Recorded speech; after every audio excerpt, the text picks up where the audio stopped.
Hello tout le monde, c'est Agathe de la pensée colorée, boosteuse de confiance et de motivation.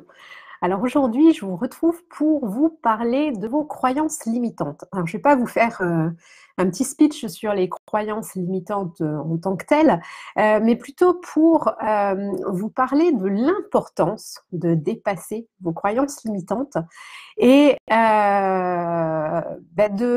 du fait que si vous osez dépasser vos croyances limitantes, vous risquez eh bien d'être surprise, d'être étonnée et voire même de vous faire plaisir. Alors, comme toujours, j'aime bien vous expliquer d'où m'est venue cette idée d'échange. Alors, avant toute chose, pour les personnes qui ne voient pas de quoi je parle en parlant de croyances limitantes, qu'est-ce que c'est les croyances limitantes? C'est des choses que vous croyez comme vraies, comme une vérité. Alors, c'est généralement à votre propre sujet et du coup, qui, au lieu de vous faire avancer dans la vie, vont avoir tendance à vous limiter, justement, à vous bloquer, à vous freiner, à vous empêcher d'avancer. Et ces croyances limitantes, c'est des choses généralement que l'on nous a inculquées quand on était enfant, adolescent.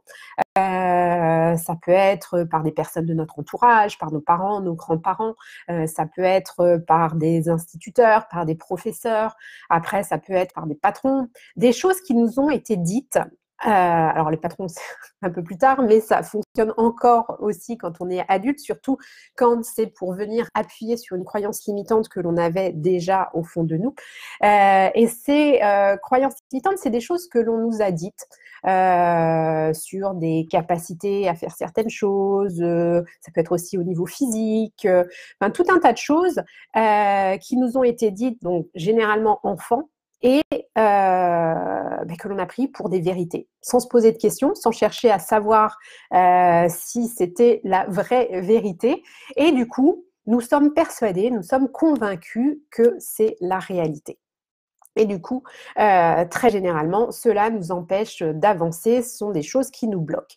Alors, pour revenir à d'où m'est venue l'idée de vous en parler. Alors moi, j'avais deux gros complexes blocages depuis petite. Le premier, je vous en ai déjà parlé dans une ou deux vidéos, c'est le fait que je ne sache pas découper. Ma grand-mère, pendant toute ma jeunesse, m'a dit que je ne savais pas découper, que je ne savais pas dessiner non plus, enfin voilà, que j'avais aucune fibre artistique. Donc du coup, j'étais convaincue que je ne savais pas dessiner, que je ne savais pas découper dès que je découpe. Alors maintenant, j'arrive à en rigoler parce que j'imagine ma grand-mère sur mon épaule quand je découpe qui est là à me dire mais non, mais de toute façon, n'essaye même pas, tu ne sais pas découper, tu découpes pas droit, c'est n'importe quoi, ça ressemble à rien. Donc maintenant, j'en rigole et puis je lui fais un petit coucou en l'imaginant sur mon épaule. Au niveau du dessin, donc pendant très très longtemps, en plus moi j'ai un père qui dessine très très bien, donc ma grand-mère maternelle dessinait très très bien et du coup j'ai eu un complexe, pendant très très longtemps je n'ai pas osé dessiner et puis mes enfants me demandaient généralement de leur faire des dessins pour qu'ils puissent les colorier et j'ai toujours dit mais non je ne sais pas dessiner jusqu'au jour où je me suis dit est-ce que vraiment c'est vrai? Et puis où j'ai eu mon coach qui m'a dit mais d'où ça te vient que tu sais pas dessiner? Donc je lui ai expliqué. Il m'a dit bah écoute pour demain tu vas me faire un dessin et en fait je me suis lancée et je suis entourée de dessins que j'ai fait moi-même et j'ai tout un tas de crayons de couleur, de feutres, de papier à dessin. J'ai pas encore pris le temps de le faire à fond comme j'aimerais le faire, mais je dessine à nouveau donc une croyance limitante de balayer. Et le découpage, j'ai fait mon tableau de visualisation ce week-end et je me suis dit à plusieurs moments, mais en fait, je sais très bien découper droit.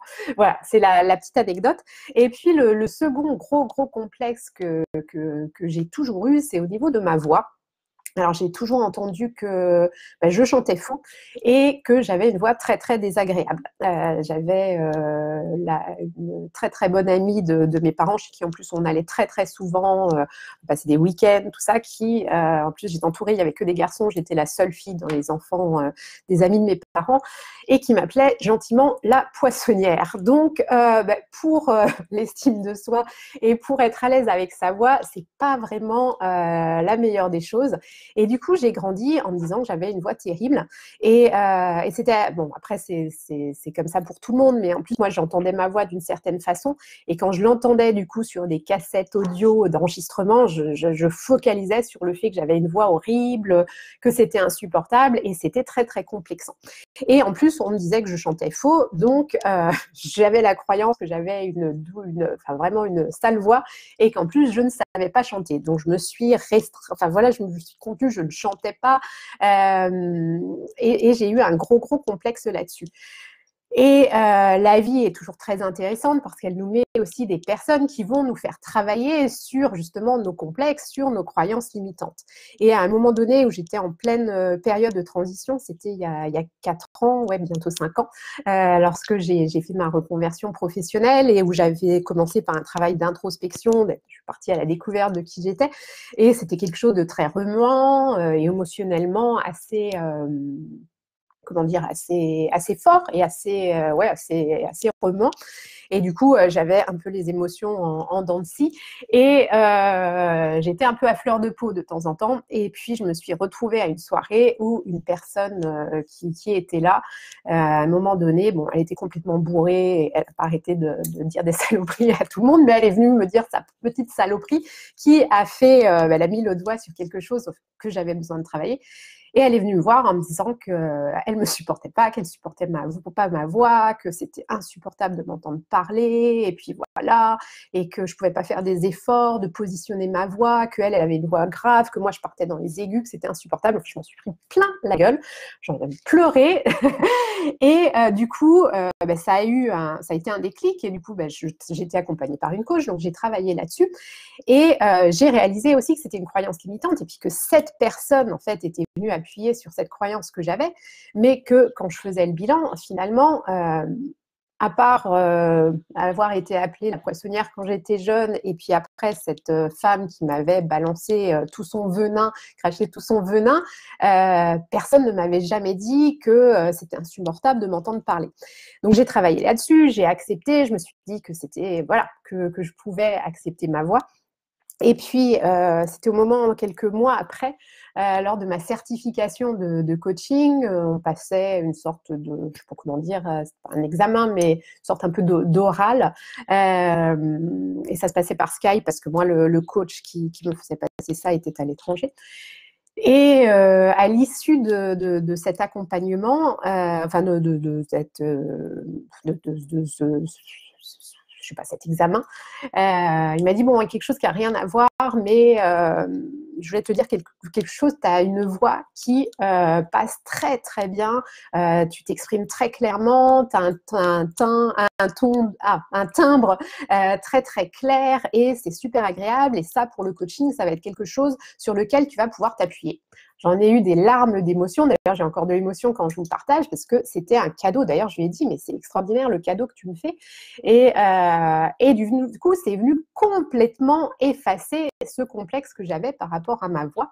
Et ça m'a permis, c'est vraiment un cadeau fabuleux qu'il m'a fait parce que ça m'a permis, ben voilà, j'arrête pas de faire des lives, des vidéos. Et à aucun moment, quand je fais mes lives, là, je suis en train d'y penser justement, je me dis, oh là là, comment ma voix va passer. Et aujourd'hui, je suis tout à fait capable de m'entendre en enregistrement sans avoir aucun complexe. Et tout ça pour vous dire, et oui, alors d'où m'est venue aussi l'idée de vous parler de ça, revenons-en à mes moutons. Donc ce complexe du chant aussi, je me suis retrouvée le 31 décembre, on était en Provence avec plusieurs couples d'amis, et qui sont très karaoké, à chanter, tout ça, et des gens que j'adore, qui sont mes meilleurs amis, avec qui enfin voilà, où j'ai entièrement confiance. Et du coup, je me suis mise à chanter au karaoké avec les micros, tout ça, et je me suis éclatée et j'ai adoré. Et pendant que je faisais ça, d'ailleurs j'ai une émotion là qui monte, c'était, je me suis sentie mais complètement libérée d'un carcan de cette croyance limitante que je chantais faux, et ça m'a fait du bien. Et tout ça pour vous dire qu'il est super important d'aller chercher à déjouer vos croyances limitantes. Des choses que vous dites à votre sujet, déjà posez-vous la question, mais d'où ça vient? Est-ce qu'il y a eu un cas concret où ça s'est vraiment démontré? ce que je pense. Et justement, quand je reviens justement au fait que je chante faux, donc j'ai entendu toute ma jeunesse que je chantais faux, donc bien sûr, du coup, quand on vous dit que vous chantez faux, bah, qu'est-ce qui se passe quand on vous demande de chanter devant une classe? Le gros stress, et vous avez la voix qui chevrotte, qui tremblote, enfin voilà, c'est pas possible d'arriver à chanter juste quand on vous a bassiné que vous chantiez faux. Eh bien, quand j'étais, je ne sais plus si c'était en CE2 ou CM1, j'avais un instituteur qui était très, justement, art plastique, chant. Je me rappelle, mes parents disaient qu'on ne faisait pas grand-chose au niveau apprentissage autre que tout ce qui était artistique. On faisait beaucoup de sport, tout ça. Enfin, moi, j'adorais cet instituteur. Et lui me faisait chanter et avait dit que je ne chantais pas du tout faux. Et pendant un an, du coup, j'avais chanté, j'étais super heureuse, tout ça. Et puis après, moi, malheureusement, je me suis laissée rattraper par cette croyance que je chantais faux. Et du coup, après, c'est revenu et puis j'ai plus osé et voilà. Mais du coup, ce qui est important, et c'est là où justement cette anecdote de cet instituteur qui, pendant un an, a réussi à me faire chanter juste en CE2, lui, il croyait en moi, lui, il a prouvé que je chantais juste, mais qu'est-ce qui s'est passé? C'est que je me suis fait rattraper par ce que d'autres personnes disaient. Des personnes peut-être plus proches, qui avaient plus d'importance, dont, comment dire, la vie, les propos avaient plus d'importance à mes yeux. Et du coup, je me suis laissée à nouveau envahir par ces croyances limitantes et puis je me suis bloquée. Donc, ce qui est vraiment très, très important, c'est de prendre conscience de la provenance de vos croyances limitantes, de ce qui vous bloque, et puis d'aller valider. Et puis de vous dire, mais est-ce qu'il n'y a pas quelqu'un un jour qui m'a démontré le contraire? Parce qu'il suffit d'une fois. Il peut y avoir, je ne vais pas vous faire la cité de la peur avec on peut tromper 1000 fois une personne, tout ça, mais en fait, si 50 personnes vous disent que votre voix est désagréable, que c'est terrible, et qu'il y a une personne, ou que vous chantez faux, et qu'il y a une personne qui vous dit que vous chantez juste, eh bien là, vous l'avez la preuve que vous êtes capable de chanter juste. Et c'est là-dessus qu'il va falloir s'appuyer. Rien à foutre des 50 autres personnes. Focalisez-vous sur la personne qui croit en vous, la personne qui vous a dit du positif. Parce que si vous l'avez réussi une fois, vous pourrez le réussir tout un tas d'autres fois. Et c'est là-dessus qu'il faut s'appuyer. Et c'est exactement comme la pensée positive, de s'appuyer sur le positif plutôt que le négatif. Les croyances limitantes, c'est la même chose. Ça va être important de trouver finalement un contre-exemple à la croyance que vous avez pour transformer ce que vous croyez, pour vous trouver une croyance ressource. Et après, de vous dire, ben voilà, je suis tout à fait capable de chanter juste. J'ai une voix qui passe bien à la radio. D'ailleurs, en disant ça, je me rappelle, j'avais aussi un ami dans l'entourage de mes parents, qui était une personne un petit peu comment dire, différente, enfin voilà, qui était, je trouve pas le terme, mais ouais, qui était un peu un rebelle. Et lui me disait toujours quand je l'avais au téléphone, quand il appelait à la maison, je décrochais, il me disait oh là là, j'adore ta voix, tu devrais faire de la radio. En plus, lui il travaillait à la radio, il me disait mais tu devrais faire de la radio. Mais comme c'était une personne un peu originale, voilà, je le croyais pas lui et j'avais plus tendance à me dire que j'avais une voix de poissonnière plutôt que de me dire que j'avais une voix qui pourrait passer à la radio, en plus venant d'un professionnel quand même. Mais bon, c'est voilà. Mais là encore un exemple, j'ai préféré en fait voir le négatif alors que d'autres personnes me montraient le positif, le contraire de ce que ces personnes qui critiquaient me disaient. Donc c'est un peu long ce matin, mais j'avais vraiment envie de vous dire tout ça, de partager et puis de vous donner des exemples très concrets parce que je sais que dans tout ce qui est développement personnel, dans tout ce qui est travail sur soi, on peut lire beaucoup de livres. Mais moi, ce qui fonctionne le mieux pour moi, c'est vraiment le concret avec des exemples. Et, et voilà. Et pour vous dire aussi, parce que je sais que certaines personnes trouvent que voilà, c'est difficile de changer, c'est long de changer. Alors c'est pas pour vous désespérer, mais c'est un travail en effet de toute une vie, le travail sur soi. Voilà, moi ça fait 4 ans que je suis coach, pendant 3 ans maintenant. Je travaille énormément sur moi. Enfin voilà, je suis en perpétuelle formation. Je lis énormément, je continue à être coachée. Enfin voilà, donc je continue à travailler sur moi. Et vous voyez, j'ai encore des croyances limitantes. Quand j'ai pris le micro, je me suis dit, mais en fait, je chante faux. Et c'est là, après, ce qui est intéressant, c'est que les choses existent toujours, mais vous allez être capable très rapidement de les retourner, de les balayer. Et c'est ça, en fait, la victoire que vous aurez. Et donc, ce que je vous invite, ce que je vous encourage vraiment à faire, c'est voyez ce qui vous bloque aujourd'hui, voyez ce qui vous empêche d'avancer. Quelles sont ces phrases où vous dites mais je ne sais pas faire ou d'ailleurs, je rigole encore un petit exemple. Quand j'étais en école d'ingénieur avec une copine, on était en informatique, en cours d'informatique, et on était un peu complètement à la masse à l'époque. Et je me rappelle, on avait un prof d'info, c'était un prof assez gros et qui était comme ça. Puis je me rappelle, ma copine avait dit ah mais non, mais je sais pas faire. Mais si elle sait faire, mais si elle sait faire. Et il nous encourageait comme ça. Et c'est exactement ça que vous devez vous dire quand vous dites mais non, ça je sais pas le faire ou je vais pas y arriver, de vous dire mais si je sais le faire, mais si je vais y arriver, et d'aller chercher des choses sur lesquelles vous allez pouvoir vous appuyer justement pour réussir, pour avancer et puis pour contourner cet obstacle qui est créé par vos croyances limitantes. Voilà, et puis vous verrez, comme je vous le disais, vous risquez de vous faire plaisir en plus en faisant ça. Comme je vous le disais, moi voilà, je m'éclate quand je fais des lives, hein, donc je suis contente d'avoir surmonté mon complexe de voix. Je me suis éclatée en chantant, je m'éclate quand je fais du découpage, je m'éclate quand je dessine aujourd'hui. Donc voilà, vous risquez, voilà, c'est un risque. Il y a des risques pour tout. Donc vous pouvez avoir peur de passer à l'action, mais finalement, les risques que vous avez sont certainement des risques justement de vous faire plaisir, de vous étonner, de vous dire waouh, mais j'ai réussi à faire ça, waouh, mais en fait, je suis tout à fait capable. Et ça va être extrêmement boostant, ça va être extrêmement moteur et ça va vous faire avancer et ça va vous faire, déjà, ça va booster votre estime de vous.